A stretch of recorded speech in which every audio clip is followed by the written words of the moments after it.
कहानी पश्चाताप की। एक नगर में एक जुलाहा रहता था। वह स्वभाव से अत्यंत शांत, नर्म तथा वफादार था।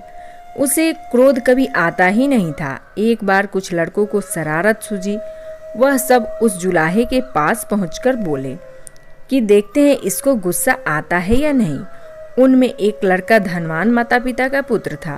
वह वहां पहुंचकर बोला, यह साड़ी कितने की दोगे? जुलाहे ने कहा, 10 रुपए की। तब लड़के ने उसे चिढ़ाने के उद्देश्य से साड़ी के 2 टुकड़े कर दिए और एक टुकड़ा हाथ में लेकर बोला, मुझे यह पूरी साड़ी नहीं चाहिए, मुझे तो यह आधी साड़ी चाहिए। इसका क्या दाम लोगे? जुलाहे ने बड़ी ही शांति से कहा, 5 रुपए।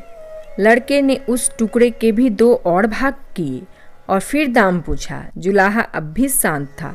उसने बताया, 2.5 रुपए। लड़का इसी प्रकार साड़ी के टुकड़े करता गया। अंत में वह बोला, अब मुझे यह साड़ी नहीं चाहिए, यह टुकड़े मेरे किसी काम के नहीं। जुलाहे ने शांत भाव से कहा, बेटे, अब यह साड़ी के टुकड़े तुम्हारे ही नहीं, किसी और के भी काम के नहीं रहे। अब लड़के को शर्म आई और उसने कहा, मैंने आपका जो नुकसान किया है, अतः मैं आपकी साड़ी का दाम दे देता हूँ। जुलाहे ने कहा कि जब तुमने मुझसे साड़ी ली ही नहीं तो मैं तुमसे पैसे कैसे ले सकता हूँ। यह सुनकर लड़के का अभिमान जागा और वह कहने लगा कि मैं बहुत अमीर आदमी का बेटा हूँ और आप एक गरीब आदमी हो। अगर मैं आपको रुपए दे दूंगा तो भी मुझे कोई फर्क नहीं पड़ेगा, पर आपका यह घाटा आप कैसे सहोगे?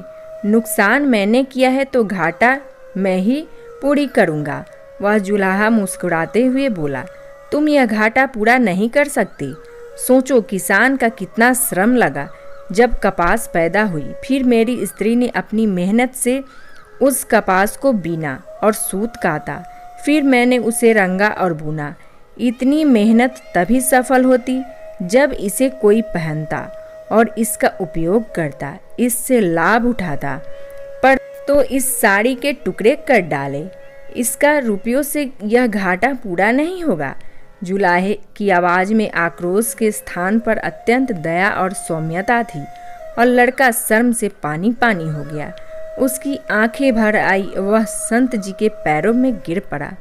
जब जुलाहे ने बड़े प्यार से उसे उठाकर उसकी पीठ को थपथपाते हुए कहा, बेटा, यदि मैं तुम्हारे रुपए ले भी लेता हूँ तो उसमें मेरा काम तो चल जाएगा, किंतु तुम्हारी जिंदगी का वही हाल होता जो उस साड़ी का टुकड़े का हुआ है। साड़ी एक गई है, मैं दूसरी बना लूँगा, पर तुम्हारी जिंदगी का एक बार अहंकार में नष्ट हो गया तो दूसरी जिंदगी कहाँ से लाओगे तुम? तुम्हारा पश्चाताप ही मेरे लिए बहुत कीमती है। मुझे तुमसे और कुछ नहीं चाहिए।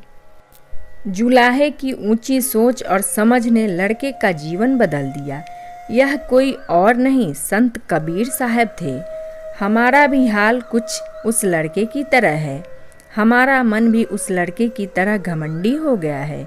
यह मन उस लड़के की तरह एक एक कर परखता रहता है और उस रास्ते को भूल गया है जिस रास्ते पर हमें चलकर उस प्रभु को याद करते हुए भजन सुमिरन करना है और उस मालिक को याद करके उस निज घर पहुंचना है। हमें हमारे सतगुरु से नाम बख्श रखा है, पर हम फिर भी उसका निरंतर जाप नहीं करते। हमें अपने मन को काबू में रखकर इससे भजन सिमरन करना चाहिए, ताकि जिस कार्य के लिए हम इस संसार में आए हैं वह कार्य हमारा पूर्ण हो सके। तो आशा करती हूँ आपको यह कहानी अच्छी लगी होगी। तो मिलते हैं अगली कहानी के साथ, तब तक के लिए जय श्री राम।